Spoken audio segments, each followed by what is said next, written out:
This is fantastic. All right. Happy 2017, everybody. Hello and welcome to the UXJOBS podcast. It is so great to be back. I am your host, Ben Sykes. So we took a break around November, but we are back. And for the first time ever, we are broadcasting live from New York City. That's right. If you're listening to this, it's coming to you live. New York, if you can make it here, you can make it anywhere. So as always, our mission of this podcast is to, one, empower you to find your dream job or project, provide guidance into how to transition into this field, and leave with you action items that you can try at home or work. So let me paint the picture for you. I'm in a studio in Chelsea with two very talented recruiters, and we are going to talk about the do's and don'ts of cover letters, resumes, and interviews. And with that, I'd like to introduce my guests. I've got Chloé Marcano, is that correct? Yes. Okay, and Abby Moylan. Hello. So please tell us a little bit about what you do. Okay. Well, so like you said, I'm a recruiting coordinator here at, should I say my company? Yeah, sure. Right. Okay. Yeah. SIS, a high-end security firm here in Chelsea. I've been working in staffing and I guess management and recruiting for about 3 or 4 years. I was a former supervisor for H&R Block, for receptionists, and I've been working inside the, I guess, corporate industry and the creative industry simultaneously for the past 2.5 years. Well, no. Corporate industry, way longer. I'm not going to tell you my age. It's fine. We're not doing that today. But I've been working since I was 17. And yeah, pretty much I came here to SIS and I have a happy home, and now my world is recruiting. Cool. It's my life. Fantastic. Abby. Hi, I have been a recruiting coordinator here for about 2 months now, so I've had a little bit of a shorter time here, but I also feel like I've come to New York and SIS and found a happy home in recruiting. I feel like I've dealt with a lot of recruiters since graduating. I just graduated in May, so I feel like my time has been spent speaking with a lot of people on the other end of the phone, and now being on this side of it feels like I'm kind of giving back a little bit and learning a little bit more every day about what this process is. So yeah, I'm just learning as I go, and it's been a really great time here so far. Cool. How you feeling? Great. You good? Yeah. Ready to go. So, talk to me about sort of your process. Like if I am, let's say I'm out in the field and I'm looking for a job. Okay. Let's say I apply to a job. Are you going to call me? How does that work? Well, essentially, most times recruiters, it depends. There's headhunters and then there are recruiters. What's the difference? So there's a headhunter is usually someone that's hired by a client. They have a specific relationship or a contract. They're usually sought out by a client because that person's looking for high-level staffing or specific that in this industry it's so hard to find what they're looking for. They're going to pay for someone to just do that for that one role, and then that's pretty much it. Sure. It's kind of a one-time thing, or depending on what the need is. In recruiting, most recruiting standard positions, there's different levels. There's corporate recruiters, there's recruiting coordinators, and those are when you kind of have an in-house team that handles all of your talent acquisitions. So they vary. A lot of times headhunters will travel. Most of the time recruiters are home based for a specific company. They stay there and they look for the applications to come there, or they seek them actively from where they are. But a lot of times it's through the influx of an online system that they just receive applications for. For us, we use all types of outsourcing. We use different job boards, Craigslist, Indeed, Glassdoor, ZipRecruiter. Those have become really, really essential to a lot of companies. Whereas headhunters will kind of do the old-fashioned way, sometimes depending on what the need is, but there's definitely a difference in salary, price point, and tax bracket there, maybe, most days. Oh, okay. Yeah. So essentially, if you're a person that's just out in the job field, you're looking to get a new job, first you have to narrow down where you want to be. You do your independent research. Oddly enough, I found a lot of jobs on Craigslist. That's where I found a lot of my jobs. No kidding. Yes, me personally. Being on the other end of actually actively finding applicants is kind of hard, because sometimes you can exhaust the market and there's no one that really fits the bill of what you're looking for that client. So the first step is always, as an applicant, making sure you apply correctly with the right tools in hand, right? The right resume, the right cover letter, and have that standard email that you send to everyone that you can just custom and tailor to each individual, application that you have. That's like the main first step. A great resume, great cover letter. That's always going to grab somebody. So really, cover letters matter because... Oh, yes. 100%. 1,000%. I may not even read your cover letter. The fact that you took the time to write one and then maybe address it to my company or and have little things catered and tweaked, because that's what I do. I always tweak the company name to give a little clever anecdote to why I am interested in this company. Okay. And then, sign off with my name, contact info, and then below is attached is my resume. And I think with cover letters, people see a lot of, I spent my first 3 months in New York applying for jobs, and a lot of the applications that I submitted have cover letter listed as optional, which I think a lot of people see as a kind of free pass to just upload a resume and hope that they get a call. But I think that as a recruiter, seeing applications that have resumes, that have cover letters with their resumes, makes such a difference, and it makes me notice that you took the time out to write that cover letter and let me know that you are that much more interested in the position. You're not just flying out emails with resumes, which is what we do most of the time. But there's still some kind of, I should feel like you care about my company. Just give me an inkling that you maybe give a damn. Why should I pay you money to work here if you don't even know where you're applying to? That is awesome. So what should I put in my cover letter, and how long should it be? I mean, cover letter essentially three short brief paragraphs, like three short, just like a regular essay when you were taught in elementary school. There's an intro, there's a body, and there's an end. Okay, so you want to make sure you have addressed. I don't like when it says the human resource department. Well, it's not human resources that's hiring you. Those are people that determine if you get fired. Recruiting people want to know that you're talking to them. So, dear, you can just address the company. If there's a direct point of contact that has been listed, address that person by name. A clever anecdote about the company that you maybe have researched. Google is free. There's no reason for you not to know anything about the company you're applying to. Who you are, what your goals are, why you want this role, and then quickly exit out. And below attached is my contact info as well as my resume. And make sure the resume that you send is pertaining to the job that you're applying for. I cannot tell you. We work for a security firm. I cannot tell you the amount of technology and resumes that I get, as well as the marketing resumes or food industry resumes. Did you even remember? Did you even look at this? Did you see?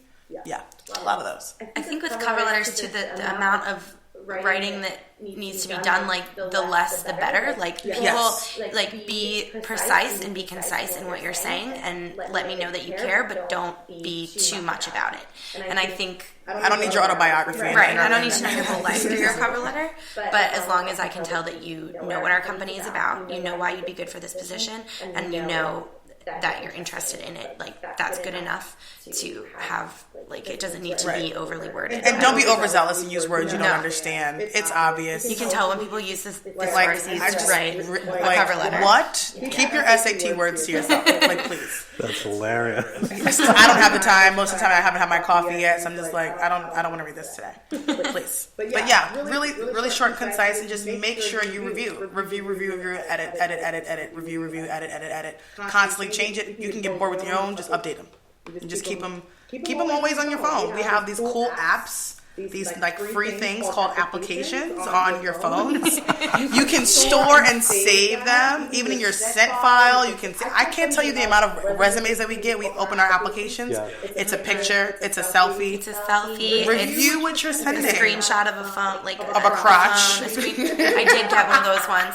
It wasn't inappropriate. It was just someone with pants on and a crotch. It's one of those accidental photos. You think you're taking a screenshot, but you took an actual photo. You just need to check and triple check that what you're uploading to an application is the resume that you mean to be uploading. Yes.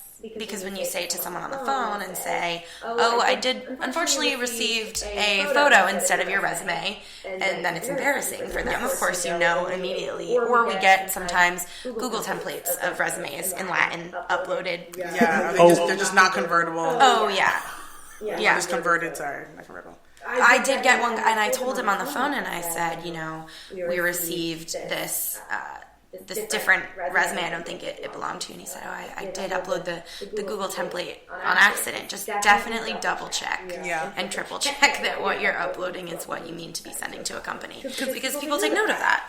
The more mistakes you make trying to get into my company, the more mistakes I'm going to believe you won't not be able to make once you get hired. If I hire you, why would I hire somebody who doesn't even pay attention to detail? And that's the first thing they'll tell us is that we pay attention to detail. But you didn't even make sure your resume was uploaded properly. That's a detail. Maybe we're unclear what the word detail means. Maybe just the definition escapes us. Also, contact info. Okay. It is okay if you do not have a working phone number. That is okay. Make sure you have a legitimate email address that you double check is spelled correctly, because I can't tell you how many mail delivery undeliverable receipts that I get. Also, do not list a family member's phone number without their knowledge that you've placed them as a contact number for an application. Really? Why is that? Because they have no clue, and they answer like, who the hell is this? And aunts and like godchildren on the phone saying, he's not here right now. That's okay. Just put an email. I am best reachable by email. I will contact you. We will provide you with the phone number to call when you can call. Don't feel pressured to have to put a phone number. And we know the sense of urgency is there, but it's more time out of someone's day to call and not get you versus just sending you an email and getting you when you're ready.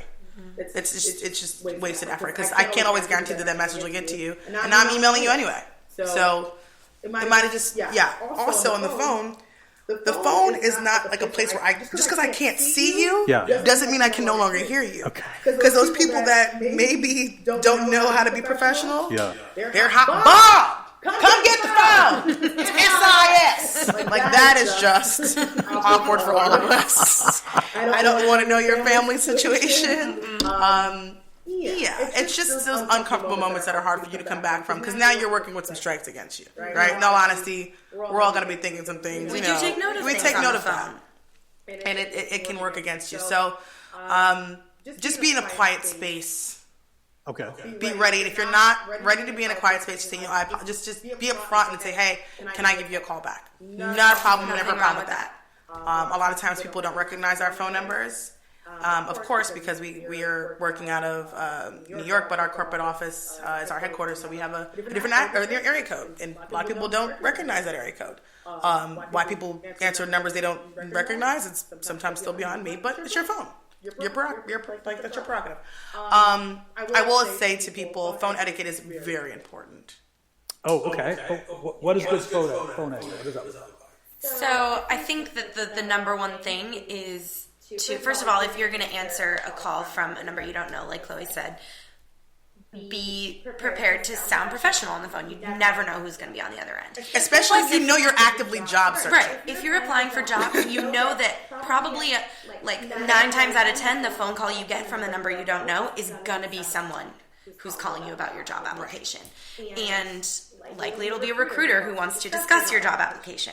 So I think that being prepared for that is a really important thing. If you know that, and I get a lot of people on the phone say, well, what company is this? I've just been sending resumes everywhere. So you know that you've been applying for several different positions, so you should be at all times prepared to sound professional and ready to speak about work on the phone. And I think that, even if it's, in the morning, sometimes like 10 a.m. is an iffy time to call people and they're just waking up and they sound a little bit groggy, and, you have to be like, all right, give me a call back once you're free or once you're a little bit more awake.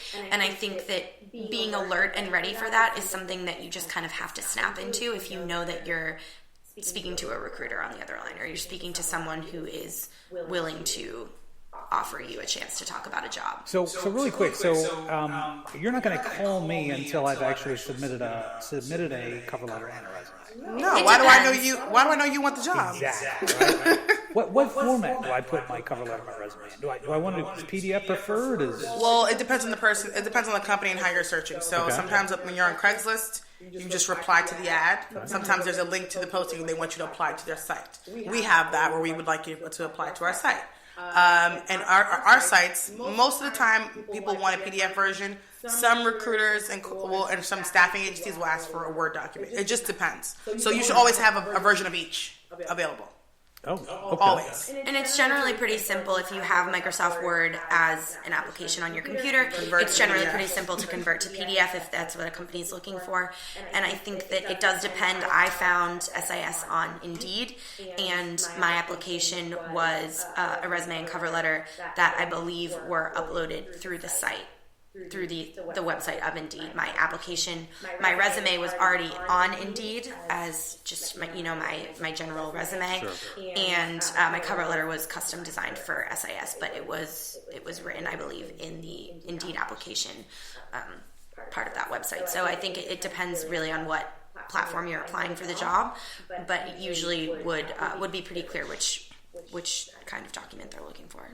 What are some of the common mistakes you see in resumes? I mean, so I have a resume that's about 3.5 to 4 pages long. Jesus Christ, no. I don't want to read that. Depending on the position. Okay. So if I'm hiring for a position that's a certain amount of digits for salary, you better provide your entire life story since you were in the sandbox. For some positions, entry-level positions, clear, concise. The most common mistake I see is it's order. Like, your most recent work history should always be the top, at the top, right after your mission, right after your special skills or your education. Your most recent job, not the job you had in '98. And I'll tell you why. A lot of times in this market, in this industry, it's unfortunately people who are of a certain age get passed over for jobs. Companies are looking for younger people. They don't want to waste the salary or provide the right compensation for that person's experience that they know they need to provide. Or sometimes they just think people are set in their ways and they won't be trainable, or they just think the older people are incapable of handling the roles that are given.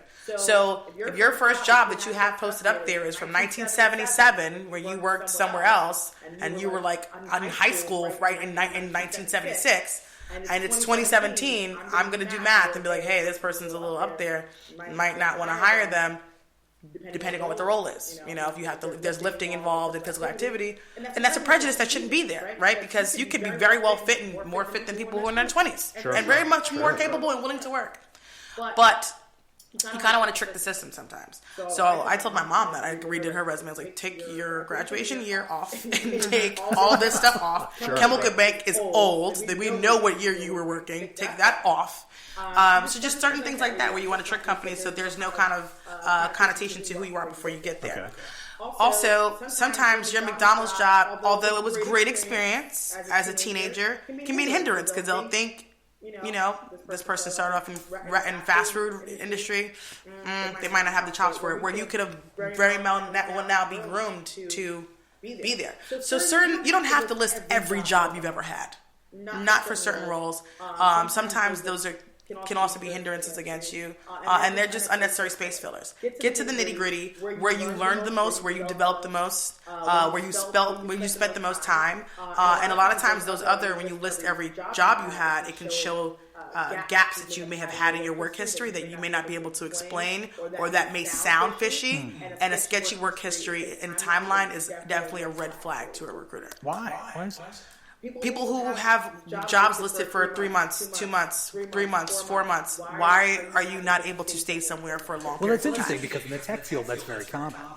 Yes, depending on the industry. It does depend on the industry, but and for us, seeing that people working in security, people jump around all the time. People jump around all the time, and it's also but seeing someone who works for like several different security companies in like short amounts of time, 1 year, it's a red flag. It's a red flag for that because the common denominator now is you. It's you. What's and your problem? Why are you with a company for longer than 4 months? And that's a self-evaluation you need to have on your own time. And that's something recruiters look at on a resume, how long you've been with these companies. And I think that's why it's important to only kind of put your standout positions on a resume because listing the 3 months you worked at McDonald's when you were a junior in high school is, yes, again, great experience. Work experience shows that you were taking initiative in high school and trying to make money and things. But I think putting standout things where you had kind of more stability and you sustained a longer period of time there, it shows a recruiter or, a hiring manager more than that short amount of time. And a lot of those roles were resume builders for you to get to this point where you earn that higher level job and that title. So now you don't have to put that on there. Like I don't put that I was a camp counselor anymore because I'm no longer in college and I'm not looking to get an entry level receptionist position. Now I'm going to report the most, my senior levels, executive positions and all the times I've helped and been in little places of seniority. That's what I'm going to post on there because you want as the resume grows, you want the salary to grow, of course. So just play to your strengths. It's really important. Also, when it comes to resumes, color. Sometimes color is great and aesthetically it looks wonderful, but sometimes the colors that we all think are nice are not always the most complimentary. All right, give me an example here. So bright reds and oranges mixed together in big color blocks. A lot of those templates on your computer are setting you up to fail. They're distracting sometimes. Sometimes if it's a nice palette with nice neutral colors and like grays or blues and there's very organized, it's great. But people mess things up when they put in certain fonts that are too big. That take up a lot of the page. Spacing is also very important. If you're bold, and I don't know why people think bold resumes are good. They're not good. We don't like to read bold and a lot of large fonts. Capital letters. All capital. It does not have to be like that. We will still read it. If it is in lowercase letters, we will still read the resume. It's just so frustrating. It just feels like It aggressive. feels like I'm standing in Popeye's line looking at the menu to try to decide what I want to order. Mm-hmm. I feel like someone's yelling at me. I got a brown and orange resume the other day. It looked like a football team or something. Oh my! Listen, and photos on a resume. There was one resume really I've ever tiny seen. little pictures next to the name. Yes, and sometimes they can be done. Consult with someone. There are people that are put in place that are in their roles to help build resumes and fix resumes. You can go to workshops and get skilled courses on how to present one, put one together. There's a right way to put a picture on a resume. Believe it or not, it's a little presumptuous for me, but I respect people that have taken professional pictures and want to have them as a header or a border. That's okay. Just when in doubt, don't put a picture on your resume because you never know what other prejudices are out there and what people may say, I don't actually want this person working for me. Sure. Like me, myself, my name is very culturally ambiguous, right? So you never really know what I am or who I am until I walk in the door. And that's why I like that. I want you to see who I am as a skilled person, as a worker. I want my resume to speak for itself, not you judging me based off of what you think I might look like or who's walking through the door. Okay. And that's important too. I mean, I think a resume itself should stand alone. And I understand the idea of let me put a picture, let me just flat out show you who I am. But I think that reading a resume really allows a recruiter or a hiring manager to judge the person based on strictly their off what experience. They can do. Right. Strictly off what they've done and what they can do, what they feel they're capable of. That's where the cover letter comes in.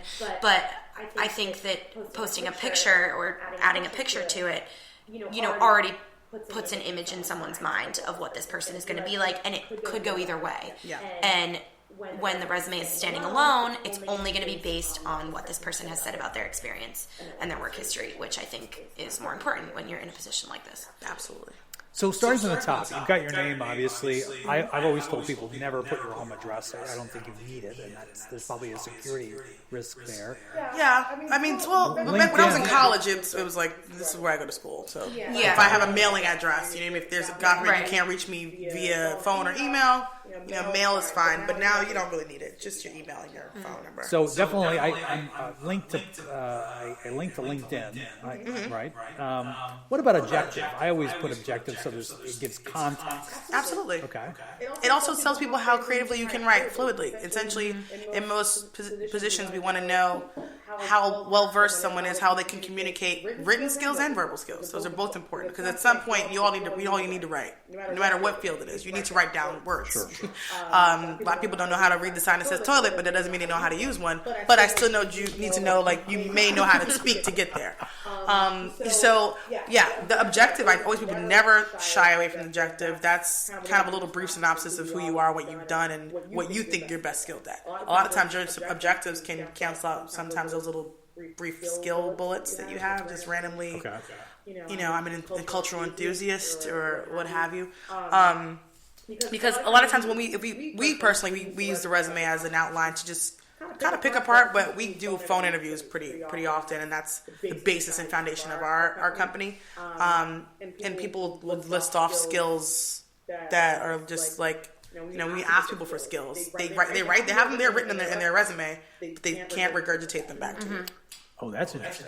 Yeah, and a lot of people, when you ask them about themselves on the phone, they have a hard time kind of coming up again with those skills and their special personal qualities. One of the questions we ask is, what are some personal qualities you have that make you successful in this field? Because it is a difficult field to work in, and I think that making someone explain to you why they're good for a job like this is, any job, making someone explain why they think they'd be good for it is a hard thing to do, but it's also necessary. So I think writing, special skills or what have you on a resume, I think the bullet points are, I think they're helpful, but I also think that writing a few cohesive sentences is also something that could give you more of a voice than kind of the bullet points that you put under your job, your previous work history, and how you list a couple bullet points about your roles and responsibilities in those positions. I think kind of putting just a few, like 2 maybe, not like, don't go crazy if you're going to add a cover letter as well, but just to give you a little bit more of a voice on that page, I think is helpful too. And just certain skills, like, we've heard them all before. Certain skills people are tired of hearing you say, or certain characteristics. Like, the worst thing you can tell me on an interview is that you're a people's person. What the fuck does that mean? We're all people. We have to deal with people every day. What does that mean? I'm a people's person. What does that mean? Sure. Every single person I talk to, that is the first thing that they say.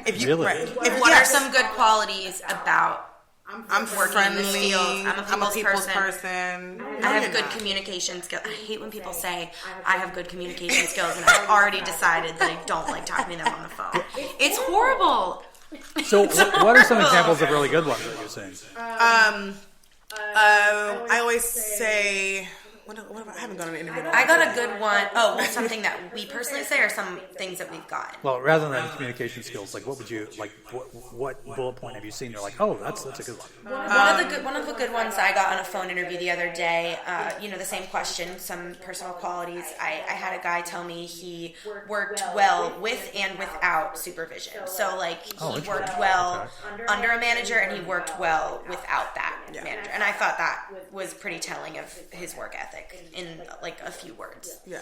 And it was more specific than everyone who's like, well, they'd say I'm a hard worker. Another thing you hard worker. What would a coworker or supervisor say about you if I called and asked? And I get a couple people that are like, oh, just do it. But I'm not going to. I just want you to imagine. I just want you to imagine what someone would say about you if I were to ask. And, I get all the hardworking, reliable, which are all great qualities, but I want people to be a little bit more specific about, really think about what makes you special for that. Because if everyone tells me that they're hardworking and reliable, I'm going to bring everyone in. Like, that's not going to work. I'm not going to bring in everyone who tells me they're hardworking and reliable. Everyone can tell me they are. We still get people who don't show up for work.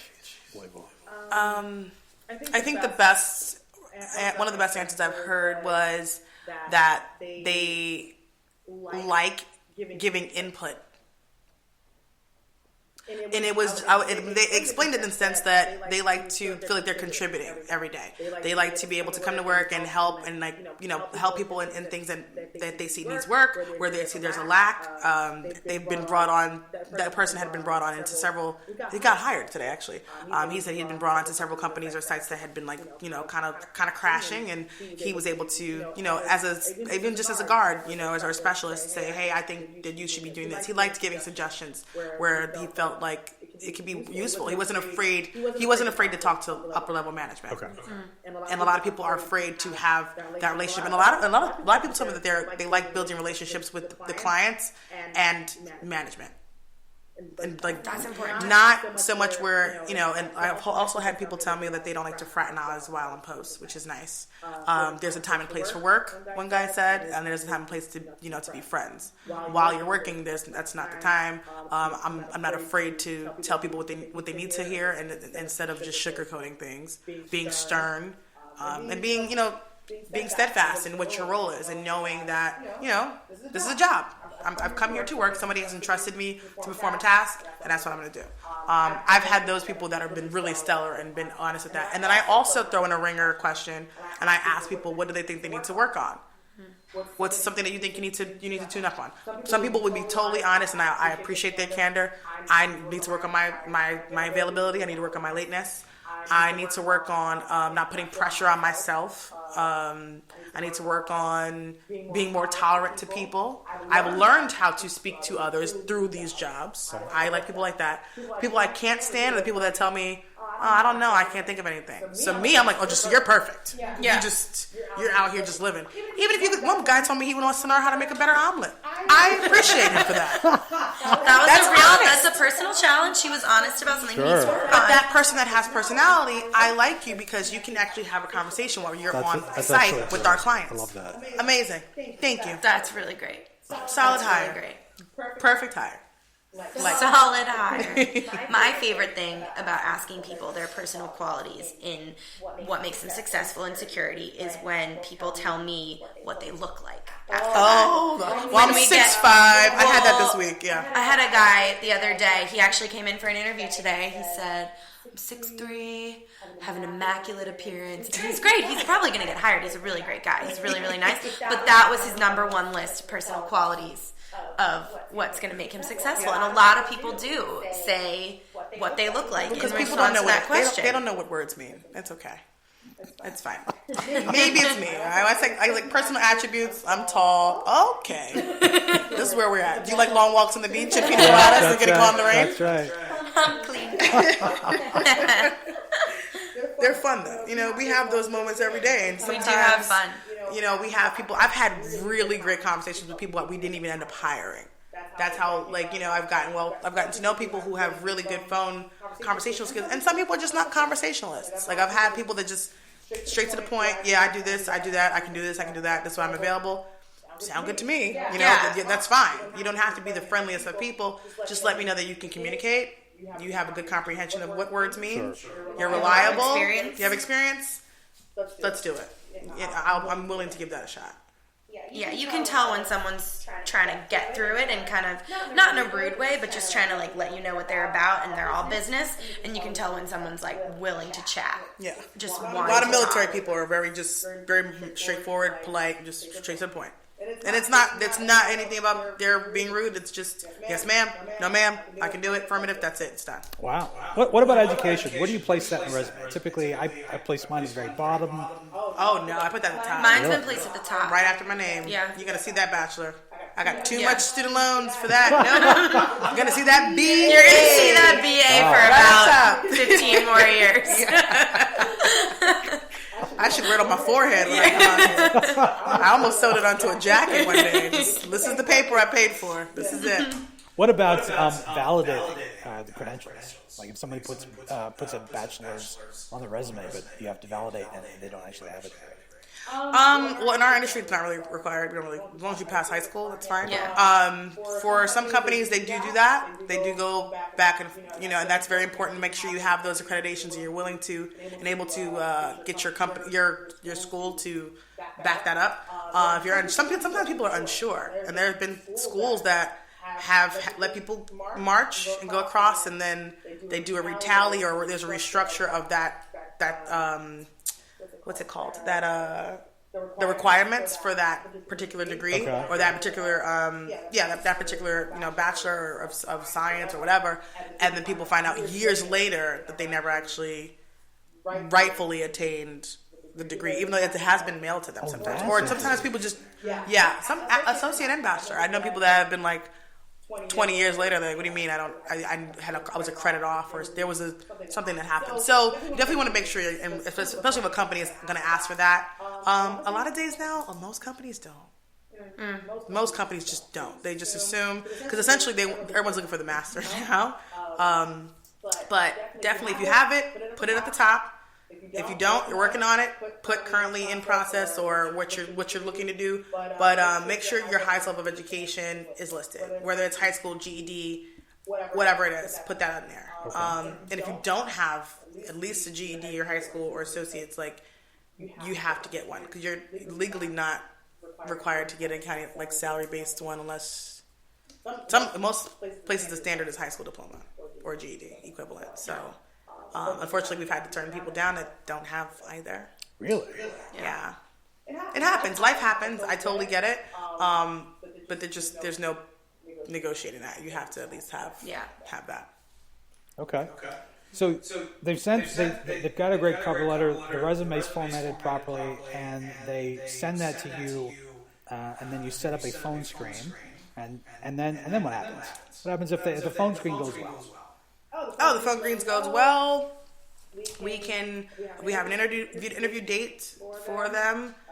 We'll set up an interview date. A lot of people think they can just walk in or just don't be overzealous and just kind of like presumptuous. Well, when should I come in? It's great that you're eager.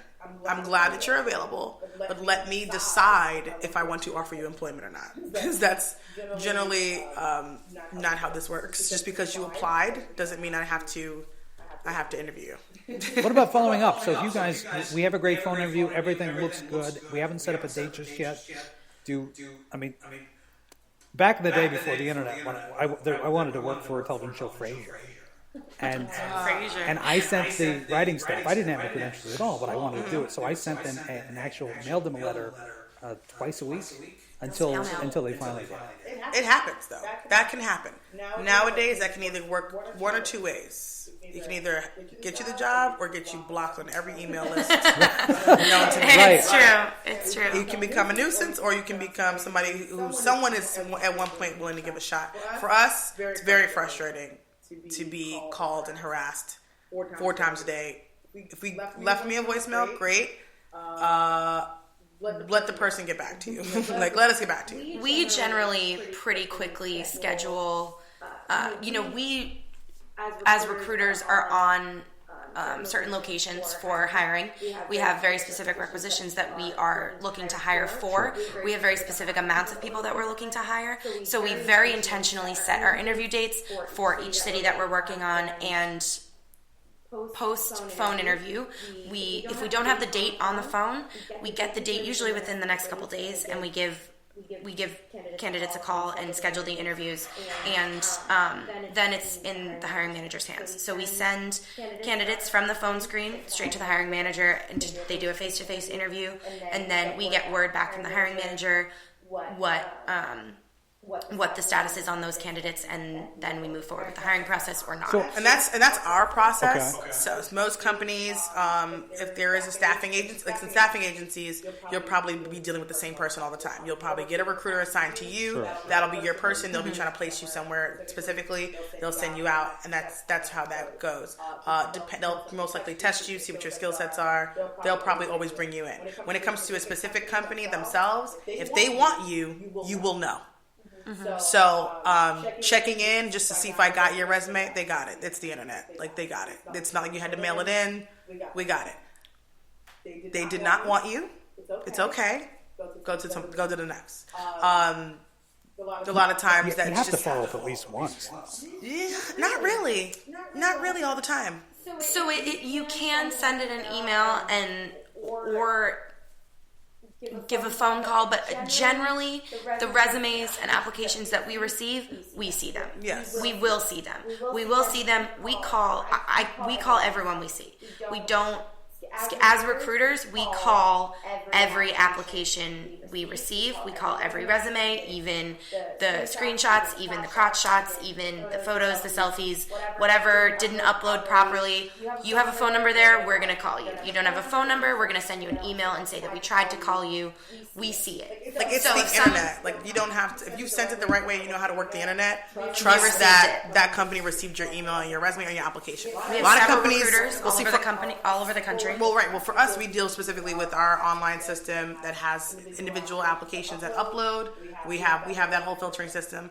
A lot of other companies will have, if you're doing a Craigslist ad, they have their own inbox that gets that. They have someone that's responsible for it, or they are specifically dealing with their specific company site, which may have those 44 long application pages where you have to go through all those questionnaires, all the uploading of your resume, all the filling in of your work history. Those are usually to see who's committed to getting through the application and who's going to actually, follow through with that. Someone will get back to you. If no one gets back to you, calling in the checkup to verify that they've received that, it can work against you. I'll tell you why. Because it sometimes can put in the notion that you don't trust that employer to do their job effectively. Oh, that's an interesting perspective. It's like you don't want to presume to tell someone how to do their job. Right? Also, you don't know what time constrictions they're working with. You don't know when they're looking to fill the role. They know you're available. That's great. But things come up. Like in recruiting, we might have to drop this one role, and it's all hands on deck to something else specific that needs to be hired. There's high priority in every case, in every scenario. So essentially, you want to make sure that you're careful. You can always send a follow-up email. Just, hey, thank you so much for the opportunity. My name is Chloé. We recently applied to da-da-da-da. Feel free to give me a call at your earliest convenience if you want to discuss this role. That's it. Do not call 3 times, 4 times, 5 times. In a corporate environment, things are hectic. It can get very stressful. And if someone is that lacking at checking the fact that they need to hire someone, you probably don't want to work there anyway. Wow, that is actually great advice. So all that goes through, we set up an interview date. What am I wearing? Oh God, you should dress better than you think you should for an interview. We always say on the phone, it is professional dress. So that is something that maybe isn't clearly defined for a lot of people. Okay. I think that for men, always wear a suit. Always wear a suit. If you can't find one, go to Goodwill, Salvation Army. There's always a thrift store that sells pants and a blazer for $2 or $3. You can find a semi-matching set, all black, a white shirt, a black tie. If you can't, go find a homeless man and buy one off of him. Go on the street. There are plenty of places to find affordable clothing. I don't want the excuse that someone can't afford a suit. I know times are rough, but you may not be able to eat that day. Go to the thrift store and find a suit for a couple bucks, or at least a button-up shirt and a tie and pants. We're talking full tie. Yeah, full tie. Yeah. And that's Suit coat. East Coast and West Coast? Yes.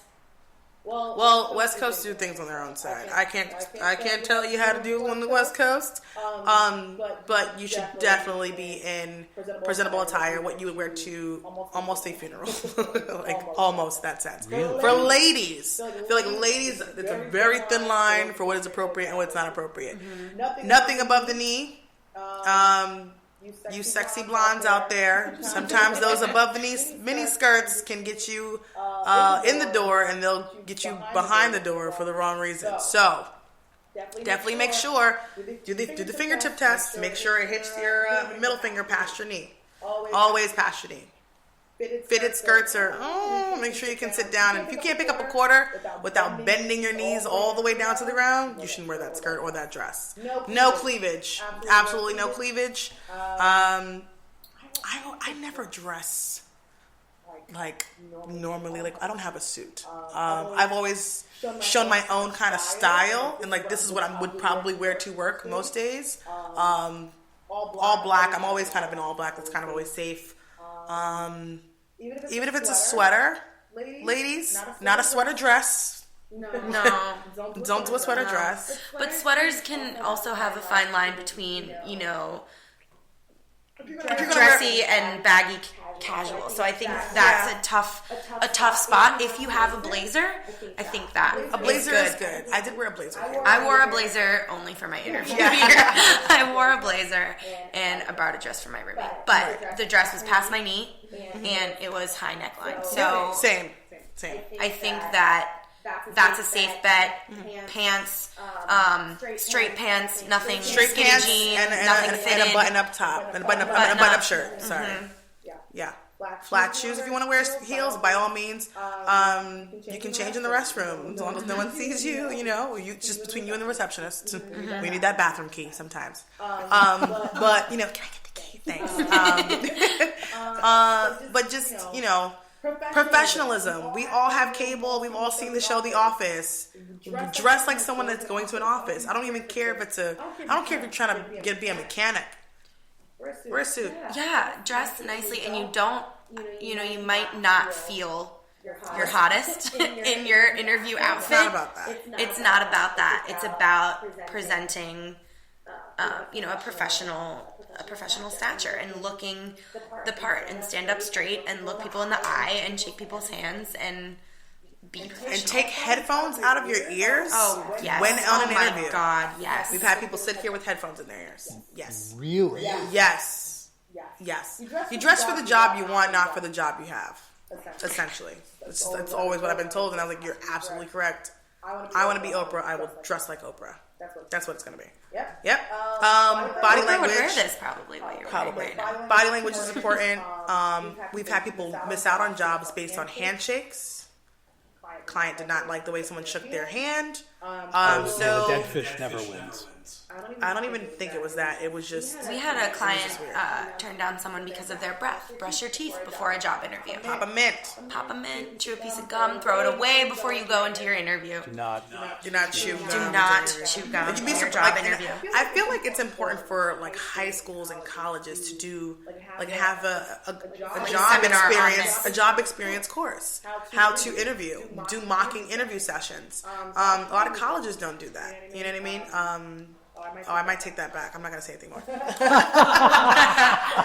it might be my future job. Yeah, it's just, you'd be surprised what people will say about you when you leave the office. You'd be surprised. Oh my God, did you see that guy's shoes? Oh my God, did you hear his burp in the waiting room? People are always watching you. How much you're on the phone in the waiting room when you're sitting in the waiting room waiting to be called. They watch that. Employers watch that.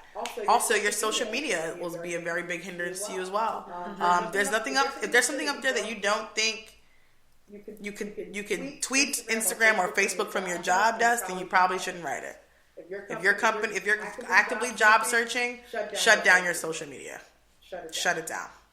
Delete all pictures that pertain to alcohol, drugs, or overly sexualized. You might want to shut those down. You're not in college anymore. Red cups, red flag. Okay. Red cup, red flag. And don't get me wrong, people, we know that, in the job market, you're hiring young people, like to party, like to go out. Limit them. They should be tasteful. It shouldn't be the on top of the bar with your mouth open and the profile picture. Photos. If you're holding a beer in a picture, no employer's gonna be like. Bueno. But that was totally me. That bottle did not go in that garbage like I thought it would. I will never be in the NBA. That's quite all right. So we got to the cover letter is great, the resume is great. We've had the phone screen. We've dressed properly for the interview. Talk to me about the interview. The interview. Make sure, oh God, please for one, know what company you're in. Know where you're at. know what company you're interviewing for and the position that you're interviewing for. What the requirements are for that position. Have 2 to 3 questions for the interviewer about the company. What you're and not pay negotiation. That's where a lot of people lose when they start negotiating pay. Okay. Try not to bring it up. Right. Try not to bring up pay. As hard as it is. Generally on our phone screens. I don't know. This is standard for other companies. Generally on our phone screens. If people ask us, we tell them. Most try not to bring that up in a face-to-face interview or a phone interview if you've been helped. Well, most of the time, the salary will either already stated or tell you that it's negotiable. Negotiable does not mean come in and ask for the highest amount, knowing doggone well you're probably not going to get it. It just can make you look a little bit money hungry. and not in it for the loyalty and the longevity of the company. Now, I definitely want to come back to the interviews. We all of a sudden just had some serious technical difficulties, which is unexpected. So we just went into a robot voice for a second here. Okay. So just bear with me for just that. This is, I have to say, like, all of this is all fantastic. Great. I mean, there are things that I thought I knew, but clearly didn't know. No, for real. That's good. It's not. This is really spectacular. Let me just see if I can troubleshoot here really quick. And this gives you guys a second to. Oh, look at that! It gives you a second to check your email really quick. Well, I can figure out where the robot voice is coming from. I wonder if it's coming from upstairs. A little static going on. A little static. A little static. Is it phones? Is that? I don't think it's phones. You guys getting calls? Nope. Oh, it's gone now. Oh, we're good. Okay. Oh. Yeah. We're good. So I look the part. I come in. Do I want to print out a copy of my resume? Yes, of course you do. Always bring an updated copy of your resume. Buy a folder for like 10 cents at your local supply store and make sure your resume is not wrinkled or folded or stained or photocopied awkwardly that I can tell you photocopied your resume and now the points don't add up and there's a black spot for no reason on your resume. Also, do not email pictures of your resume. Please do not do that. Like, do not email me a photo of your resume on your bedspread. I cannot read that. I refuse to zoom in. And people send us pictures of their resume. And don't print that picture of your resume. Don't print that picture of your resume out. It's so funny to me because they have to take a picture of something. If they bring in the picture of the picture, just bring in the object that you took the picture of. Like, we want that. Just bring the hard copy of your resume. Okay. Always to your interview. Even if you get an email with an interview confirmation that doesn't specifically say bring a resume, always bring a resume because they'll ask you. No employer is going to be like, I don't want that. Yeah. Their library still exists. Yeah. You can library card, 25 minutes. You can reserve a freaking computer. You can print out your resume for 10 cents. Like, it's literally that easy. I'm so serious, Ben. People send us pictures of a resume on a bed sheet. I don't care what you sleep on. Also, it's true. Your Gmail images. Yeah. Very important. Make sure you know what your profile picture is. Oh, really? Yeah. If you're gonna email me, and you have a personal Google account. Yeah. I can see your picture. I can see your picture, and sometimes I judge people based on that. Oh, I totally judge you on your picture. If there's guns in your picture, if there's you in a wife beater or in a regular T-shirt, you and your girlfriend or significant other as a selfie photo, that image is very important. Money on the bed, money in your photo. That was a real picture. That was a real picture. Money on the bed. Money on the bed. Yep. 50s. All 50s. It's important.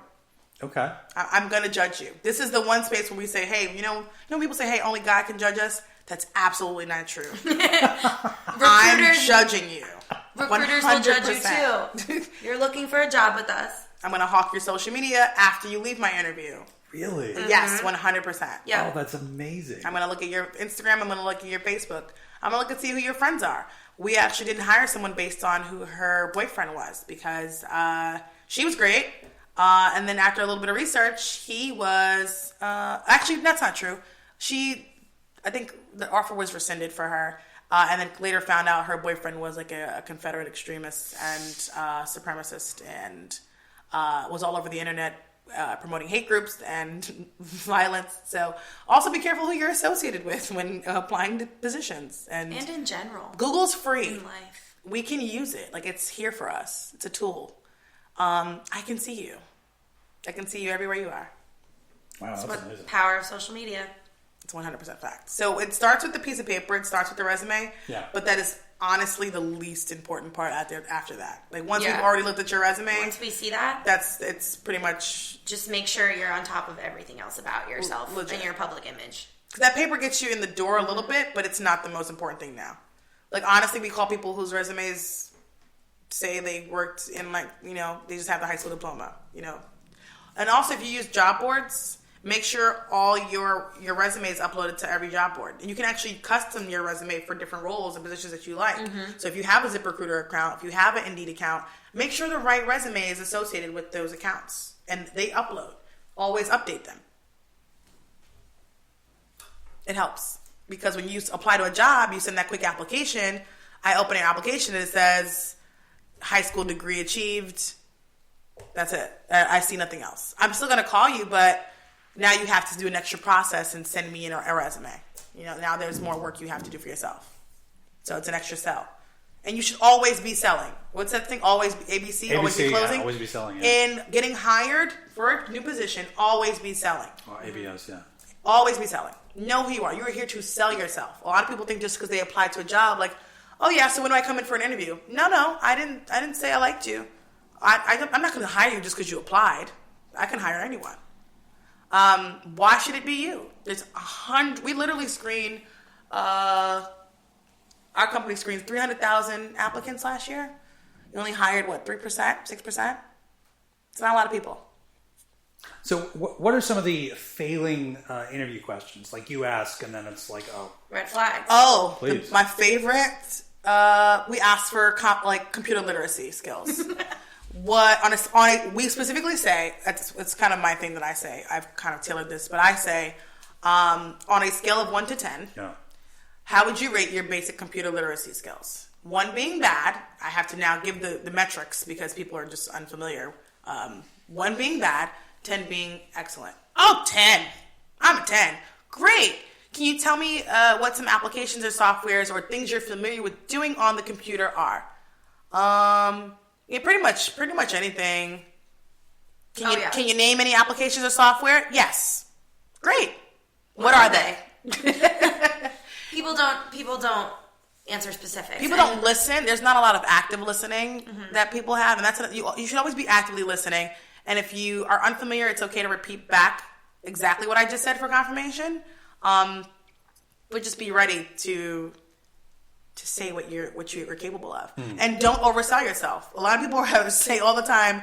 There's a meme around that says, like, when you lied in your job application and said you were proficient in Microsoft Excel, and you're getting there, you're just like sweating bullets.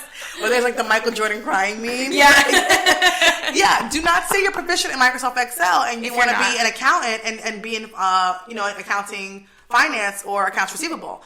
They use Microsoft Excel pretty much for everything. Formulas, you need to learn how to implement formulas and customize things. Don't say that. Be honest with your skills. Don't oversell yourself. And don't say you're a 10 if the only thing you're going to tell me you know how to do on the computer is Microsoft Word. And the internet. The internet is not a skill. That's my favorite one I've gotten. 3-year-olds use the internet. The internet is not a skill. No. It's not. I mean, yes, That's maybe, funny. but no. If I'm asking you how your computer literacy is and you tell me one of the applications you're comfortable with is Google, that doesn't work for me in this situation. That's one of the best ones I've gotten. Oh, Google Chrome. That's so good. Google So Chrome. good. Yeah. That's a good one. Also, availability. What days are you looking to work? For us, that's very specific because we're in the security industry. We do things based on your availability, not when we have shifts available. Sure. Of course, they are when we have shifts available. We want you to be honest and tell us what days you commit to. That's the kind of contract we're establishing from the beginning. And people will tell us, I have an open availability. I'm available Monday through Sunday. And then when they sit in with the hiring manager, I can't work on Tuesdays and Thursdays. Do not lie about when you can work just to get in the door because you've just wasted your own time because I'm not and going our to hire time you. as well. The time of the hiring manager. Now wasted. your integrity comes into play. A lot of people lie on the phone about their availability because that's kind of obvious that that's something that's important for us. Of course, we have lots of shifts that we fill during the week. We have overnight shifts. We have shifts at all hours of the day. So when we say, are you completely open? And people say yes, a lot of the time they don't mean that. And you should be honest about that. Absolutely. And sadly, I know it's kind of controversial. I gotta say it. I'm a young person, and I watched my mom work all her life and did very well. Balance being a single mother at most times, and being a full-time, corporate world woman. Sure. people with small children under the age of 3. If you have children, that's great. You know what I mean? We understand most people have children in this day and age. I would not divulge the age of your children right away. I wouldn't. Not until you're sitting at the desk hired. Because I'm going to tell you, companies assume that women, first of all, a lot of women don't get hired because companies fear pregnancy. That's a little controversial. People feel pregnancy and they feel like if I hire you, you get pregnant, then I've lost a worker for how many months? That's an issue. That's a real live workforce issue that we deal with in this world. Also, divulging that you have a child can be a hindrance. People may think you might have child care issues that come up because the common excuse, if you look it up, there's a study that shows that the common excuse for inexcused absences or emergency call-outs is child care. Lack of being able to find child care for their infant or toddler or sick children. People know in the first couple years of a child's life, they get sick the most between the ages of 0 months to a year. They get colds, and especially when they go to daycares at 2 and 3 years old, they get colds even more so often because they're around other children sharing germs. So when people tell me they have infant children, or I can hear an infant in the background crying. A lot of times, I definitely want people to be honest and tell me what days they can commit to. We have nothing wrong. There's nothing against people having a kid. Just make it very clear. These are the days that I can work because I have a child. And companies will work around that. And it's their prerogative to choose, what they want to do. But some people are very prejudiced against people having kids. I'm sorry. But give as much information as you need to.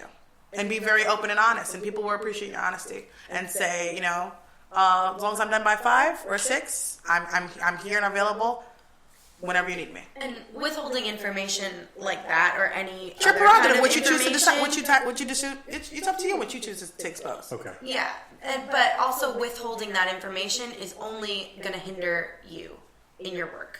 Because I think being in an interview and saying, oh no, it's fine, I'm available, and then having to call out or not getting that work, that hurts you. That's money that you're not making, and then our company doesn't have someone to put on that shift maybe, but that's only hindering your work because you're not going to be working and you're not going to be making that money. I mean, I've had people tell me that, I have a newborn, but I have round-the-clock childcare, so I have people that live home with me. I can work overnights, I can work early mornings. Great! When can I schedule you for an interview? That works. Whereas people who maybe don't withhold that information and don't have that proper support system to help them, now you call out and you go missing. It's, well, I have a kid. Well, I never knew that.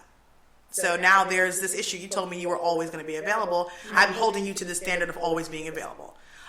Especially, it depends on the industry you work in. Corporate people usually don't have that issue. You usually can work regular hours, 9 to 5. That's the cutoff. You leave. In the service industries, especially retail industry, sometimes bank industry, security industry, it's very tough. There are long hours. Sometimes weather conditions, we're on the East Coast, you never know what can happen. Last thing we want you to do is be stranded and not be able to get to your child in the event of emergency. So, knowing that fine line, when to have that conversation, when to be honest about it, and when to also be realistic with yourself. If you have a small human that you're caring for, or a sick and elderly parent that you take care for, that happens also as well. People have told us, I take care of my mother, I have to be home by a certain time. This is why I can work these days, but I'm willing to work these days. And you make a note of that, and that helps us sell you and let people know this is a stellar person. They're this responsible with this end of their life, and they're also looking to do this. And we have a company, thank God, I feel like we're very caring and nurturing to people's home lives. That's why our compensation level is so high. We have benefits that we provide for our specialists for a certain point. So there are companies that are willing to work with you. Don't lie. Deception is a very big thing. Be careful with how you present information. I would say that your delivery, as well as the amount of sometimes information can be too overbearing. So there's a fine line between what you share. So what does a really good interview look like? A phone interview? No, or a face-to-face person? person? Have you done many of those? I have never facilitated. I mean, I've never facilitated one. No. Okay. A great interview is a person that shows up 20 minutes ahead of time. Okay. They're in the lobby waiting, ready to go. They're dressed. They've already confirmed the night before that they'll be there. You know, sometimes we like to confirm again. They're in a suit and tie. If it's a man, as they're a woman, they're in a nice suit, like skirt or even pants, blazer. They're properly dressed, well groomed, from hair down to facial trimmings for men. The beards, I know they're a cool trend, and the man bun, I know, is also a cool trend. Depending on the company, you know, Apple is a pretty liberal company. They love all types of hairdos and looks. Again, that comes down to knowing what company you're applying to. Sure. You know, to be meeting that standard. You're prepared with your resume. You sit down and you're engaging. Your posture, from your tone of voice, the inflection in your voice, monotone speaking on an interview lets me know you're disinterested. You're not interested. Doesn't really matter what language or what creed you are, as long as I can relate to you on a level where I know you have some kind of loyalty. You really want a position to. Everyone says they want to grow. That's like the number one annoying thing people say. I'm looking for a place where I can grow. Of course you're not. You're looking for a place where your salary can grow. It depends on the industry. If you're in marketing, and maybe you do want a place where you can grow. But everyone says that. Being refreshingly original so that you stand out of the 8 or 9 interviews that they may see that day, that's important. Also, I never like to be the first person interviewed of the day. I like to be that breath of fresh air at the end of the day. Like the latest time that they're available, that's when I'll come. That's what you did here, right? You came in at the end. I think I was the first of the day. But I'm still here. So. But actually, the middle of the day, people struggle. The first and last people have the longest lasting impression. The first person that you see during the day, that they set the tone for the day. The last person, they're the closer. So the people in the between have to fight to be remembered. Bookend it. So definitely look for that. And if you're scheduled for an afternoon interview, there's really no excuse to not be on time. Like at all, ever. Timing is huge. So that's really all the questions that I have. Do you guys have any final words? Good luck, everyone. I hope this was helpful. I mean, the tips, seriously, I am thrilled. The tips that you guys have talked about, I mean, I'm taking notes myself. Like, this is great stuff. So I'm so grateful for you both to sit in on this. This has been really, truly fantastic. Thanks for having us. Tell our boss we did good. Yeah. Is there where can we find more about you? Is there anything that you want to plug or mention or? Well, I love SIS, but I do have outside hustles. I'm in the creative arts industry, so I'm Cleverly Chloe on every form of social media. If you see another Cleverly, report her as a spam because trademark this. CleverlyChloe.com. I have several different industries that I work in. I'm also a podcaster. And I have a new web series coming out, so you can subscribe to my YouTube, Cleverly Chloe, and check out my new series, Clever in the City. Fantastic. Well, folks, that's just about it. We are done. This is our first live show. We've had a lot of fun doing it. Depending on feedback, we'll do it again. And remember, you can always find us at UXJOBS.io and on Twitter at IA_UXJOBS. And I think with that is a wrap. Woo! We did the same thing. So corny. Oh, man. That was fun. Yeah, Abby did so good. Really? Yeah, Yes. You did so good. But you did I always talk. I don't shut up. You did good.